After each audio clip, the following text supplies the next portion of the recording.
নমস্কার বন্ধুরা, সবিতা কিচেনে সবাইকে স্বাগত। আজও আমি আরও একটা রেসিপি নিয়ে হাজির হয়ে গেছি। আজ আমি বানাবো খাসির মাংস। আপনারা নানান রকমভাবে খাসির মাংস বানিয়ে থাকেন, কিন্তু আমি আমার মতন করে বানিয়েছি। দেখুন, খুব একটা তেলও কিন্তু দেখা যাচ্ছে না, কারণ আমি খুব অল্প তেলে কিন্তু রান্নাটা করেছি। খাসির যে চর্বিগুলো আছে সেখান থেকে যেটুকু তেল বের হয়েছে আর বাদবাকি একদম সামান্য তেল দিয়ে আমি রান্নাটা করেছি। এইভাবে রান্না করলে খেতেও ভীষণই ভালো লাগে। তাহলে আপনারা ঝটপট করে এইভাবে বাড়িতে বানিয়ে ফেলুন আর সবাই মিলে খান, দেখবেন আপনাদেরও কিন্তু ভালো লাগবে। এই খাসির মাংসটা রুটি, পরোটা, গরম ভাতের সঙ্গে কিন্তু খাওয়া যায়। তাহলে আমি এই খাসির মাংসটা কী করে বানালাম সেটাই দেখে নেওয়া যাক। আমি কিছুটা খাসির মাংস নিয়ে নিয়েছি, আর খাসির মাংসটা ভালো করে ধুয়ে এর মধ্যে লবণ, হলুদ আর সর্ষের তেল মেখে রেখেছিলাম। সেটা আপনাদেরকে দেখানো হয়নি। তাহলে মাংসটা খুব সুন্দর করে কিন্তু আমার ম্যারিনেট হয়ে গেছে লবণ, হলুদ, তেল দিয়ে। এর মধ্যে আর অন্য কোনো কিছুই কিন্তু দেইনি। মাংসটাকে আমি সাইডে রেখে দিচ্ছি, আর এর মধ্যে আমি দিয়ে দিব আলু। আজকে আমি খাসির মাংসটা কিন্তু আলু দিয়ে রান্না করব। আলুগুলো বড় বড় করে কেটে নিয়েছি, আর নিয়েছি পেঁয়াজ কুচি। আমি কিন্তু পেঁয়াজটা বেটে দেব না, পেঁয়াজটাকে আমি কুচো কুচো করেই দেব, যার জন্য আমি ঝুরি ঝুরি করে কিন্তু পেঁয়াজটাকে কেটে নিয়েছি। আর আমি নিয়েছি এখানে আদা বাটা, নিয়েছি রসুন বাটা, আর নিয়েছি টমেটো আর কাঁচা লঙ্কা বাটা। এগুলো দিয়েই কিন্তু আজকে আমি খাসির মাংসটা রান্না করব। আলাদা কোনো রকম মশলা কিন্তু আর এখানে দেব না। আর দেব শুধু একটু জিরে গুঁড়ো। জিরে গুঁড়োটা আমি যে গুঁড়ো মশলাটা পাওয়া যায় সেটাই দেব, বেটে দেব না। সেই গুঁড়ো মশলাটা আমি রান্নার সময় অ্যাড করে দেব। তাহলে আমি প্রথমেই কিন্তু এই যে আলুটার মধ্যে লবণ আর হলুদ মেখে নেব। আলুটার মধ্যে দিয়ে দেব আমি একটু লবণ,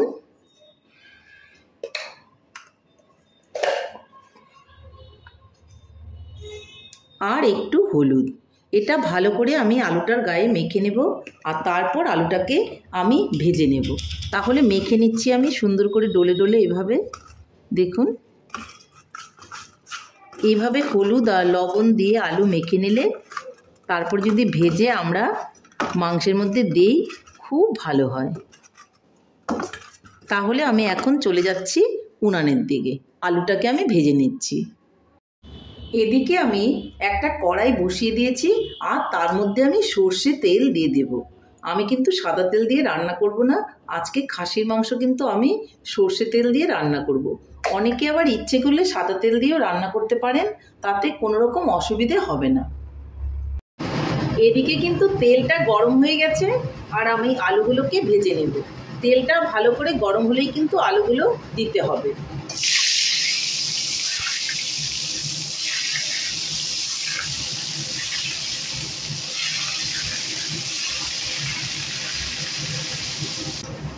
আলুটাকে একটু নেড়ে চেড়ে লাল লাল করে ভেজে তুলে নেব।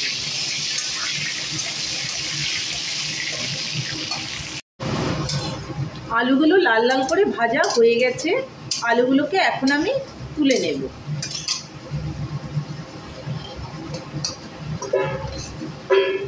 লাল লাল করে আলুগুলো ভাজলে খুব সুন্দর সেদ্ধ হয়ে যায়।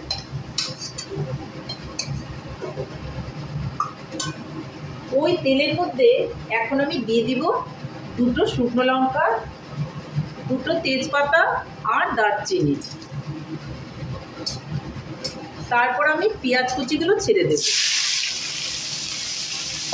খুব ভালো করে পেঁয়াজগুলোকেও কিন্তু লাল লাল করে আমি ভেজে নেব। পেঁয়াজটা একটু ভাজা ভাজা হয়ে গেলে এর মধ্যে দিয়ে দিব লবণ, আর দিয়ে দিব হলুদ। ভালো করে এটাকেও ভেজে নেব।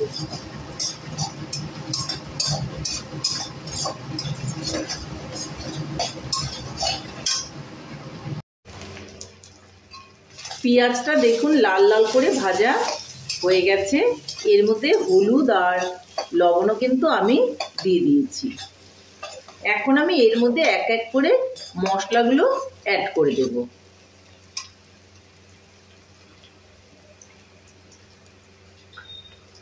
প্রথমে আমি এখানে দিয়ে দেব আদা। আদাটা একটু বেশি করেই দেব। খাসির মাংসে কিন্তু একটু আদা বেশি দিলে পরে খেতে বেশ ভালো লাগে। তারপর আমি দিয়ে দেব এই রসুন বাটা। এরপর আমি দিয়ে দিব টমেটো আর কাঁচা লঙ্কা বাটা।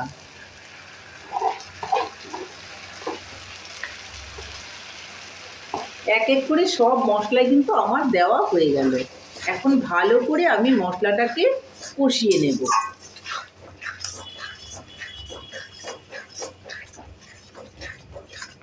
এর মধ্যে দিয়ে দিতে হবে একটু জিরে গুঁড়ো। জিরে গুঁড়োটা দিয়েও কিন্তু আমি একসঙ্গে মিলিয়ে নিচ্ছি। এখন আমি ভালো করে লাল লাল করে কষিয়ে নেব।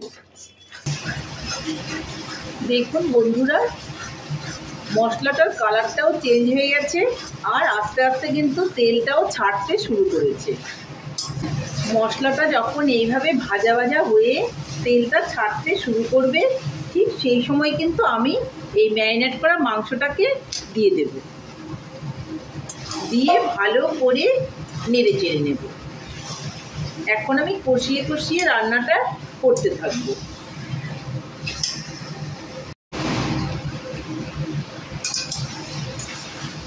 মাংসের মধ্যে কিন্তু এখন কোনো রকম জল দেওয়া যাবে না।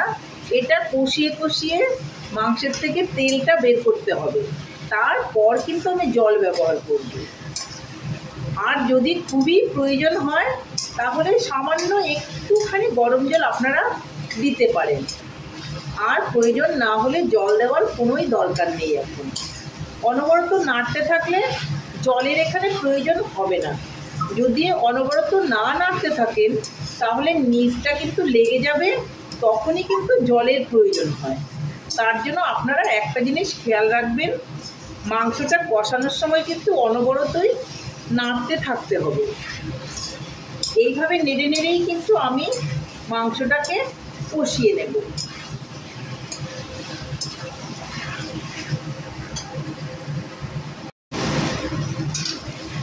দেখুন, মাংসের মধ্যে কিন্তু আমি এক ফোঁটাও জল এখনো পর্যন্ত ব্যবহার করিনি। এইভাবে আপনারা নেড়ে নেড়ে বানালে কিন্তু কড়াইতে লেগেও যাবে না, আর কষানোর সময় কোনো রকম জলেরও কিন্তু প্রয়োজন হবে না, আর খেতেও ভীষণই টেস্ট হবে এইভাবে বানালে।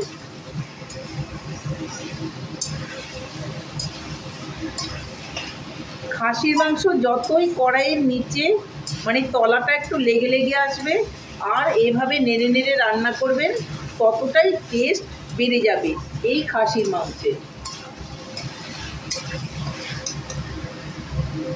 একটু ঢেকে ঢেকে রান্না করবেন, দেখবেন সেদ্ধটাও খুব সুন্দর হয়ে যাবে।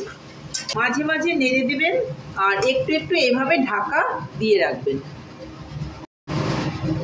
আবার মাঝে মাঝে ঢাকনাটা তুলেও কিন্তু নেড়ে নেড়ে দেবেন। দেখুন তেলটা কি সুন্দর করে সাইড থেকে আস্তে আস্তে বেরোতে শুরু করছে। খাসির মাংস কোনো রকম প্রেসার কুকারে দেওয়ার প্রয়োজন নেই। এইভাবে আপনারা কড়াইয়ে কিন্তু নেড়ে নেড়ে খাসির মাংসটা খুব সুন্দর করে রান্না করে নিতে পারবেন।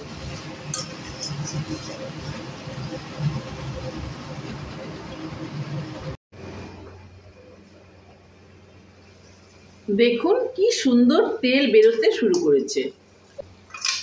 এইভাবে ঢেকে ঢেকে রান্না করলে দেখুন নিচেও কিন্তু লেগে যায়নি, দেখতেই পাচ্ছেন। আর খুব সুন্দর করে কিন্তু মাংসটা কষানো হয়ে যাচ্ছে। আঁচটাকে কিন্তু বাড়িয়েই কষাতে হবে, কমিয়ে কমিয়ে কষানো যাবে না।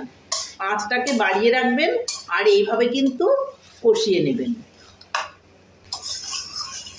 আঁচটা কমিয়ে কমিয়ে কষালে কিন্তু কষানোটা ভালো হবে না, আঁচটাকে বাড়িয়ে বাড়িয়ে কিন্তু কষিয়ে নিতে হবে।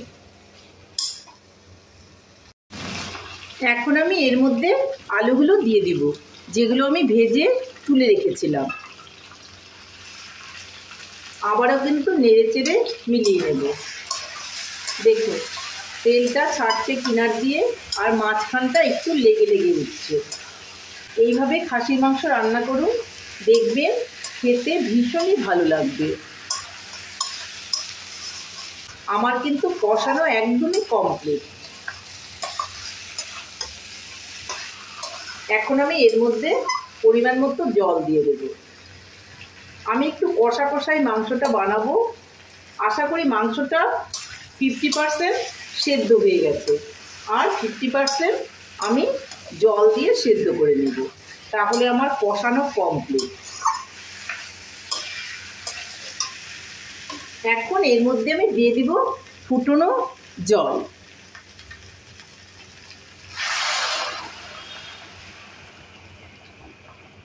ঠান্ডা জল কখনোই দিতে যাবেন না, অবশ্যই কিন্তু গরম জল দিতে হবে। আমি খাসির মাংসটা কিন্তু খুবই সিম্পলভাবে রান্না করলাম।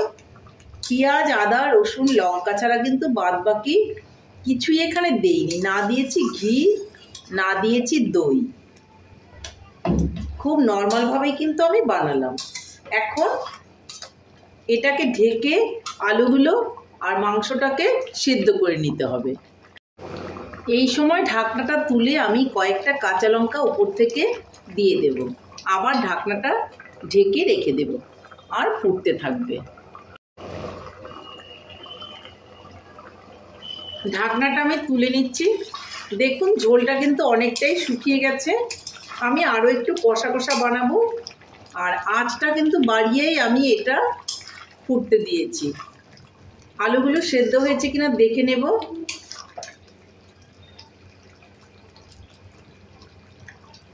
একদমই সেদ্ধ হয়ে গেছে, দেখুন টুকরো হয়ে গেল।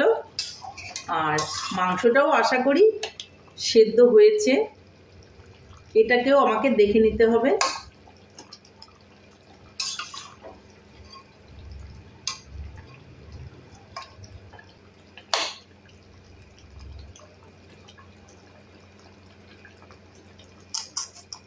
মাংসটা মোটামুটি সেদ্ধ হয়ে গেছে। দেখুন মাংসটা কিন্তু কেটে গেল, খুন্তি দিয়ে কেটে গেল, তার মানে সেদ্ধটা হয়ে গেছে।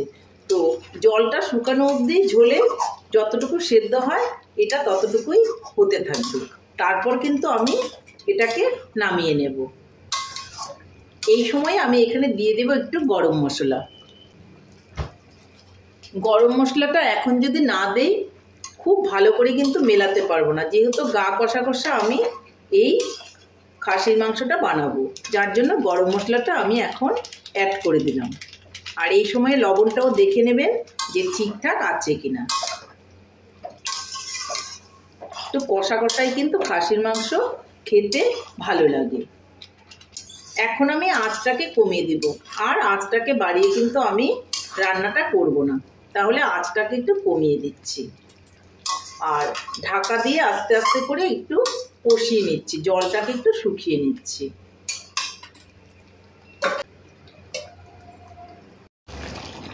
খাসির মাংস কিন্তু আমার একদমই রেডি হয়ে গেছে। দেখুন এখন আমি উনানটা অফ করে দেব, আর নামিয়ে আপনাদেরকে দেখাচ্ছি।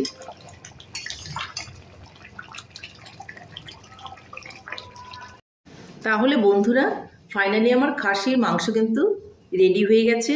খুব সিম্পলভাবে আমি বানিয়েছি। দেখুন অতিরিক্ত তেলও কিন্তু দেখা যাচ্ছে না। আমি খুব সুন্দর করে অল্প তেলে এই খাসির মাংসটা রান্না করেছি। যাদের খাসির মাংস খেলে সমস্যা হয় তেলের জন্য, তারা ঠিক আমার রেসিপিটা ফলো করে এইভাবে বানাবেন, দেখবেন খেলে কোনোই অসুবিধে হবে না। এই মাংসটা কিন্তু খেতে দুর্দান্ত লাগে। আপনারা বাড়িতে একবার বানিয়ে দেখুন আর সবাই মিলে খান, দেখবেন আপনাদেরও কিন্তু ভালো লাগবে। খাসির মাংস সবাই কিন্তু বাড়িতে নানান রকমভাবে বানিয়ে থাকেন, তো আমি যেভাবে বানালাম সেইভাবে একবার আপনারা বানিয়ে খেয়ে দেখুন। তাহলে আমার রেসিপিটা কেমন হয়েছে, আমার রেসিপিটা যদি আপনাদের ভালো লাগে লাইক, শেয়ার, কমেন্ট করতে ভুলবেন না। আর আপনি যদি আমার চ্যানেলের নতুন বন্ধু হয়ে থাকেন তাহলে চ্যানেলটা সাবস্ক্রাইব করার অনুরোধ রইল। পাশে থাকা বেল আইকনটি প্রেস করে রাখুন আমার নিত্য নতুন রেসিপির আপডেট পেতে। তাহলে আর দেরি কেন, ঝটপট এভাবে বানিয়ে ফেলুন খাসির মাংস। আর সবাই মিলে খান, দেখবেন ভীষণ ভালো লাগবে। নমস্কার, ভালো থাকবেন, সুস্থ থাকবেন। আবার দেখা হবে আরও একটি রেসিপির সঙ্গে।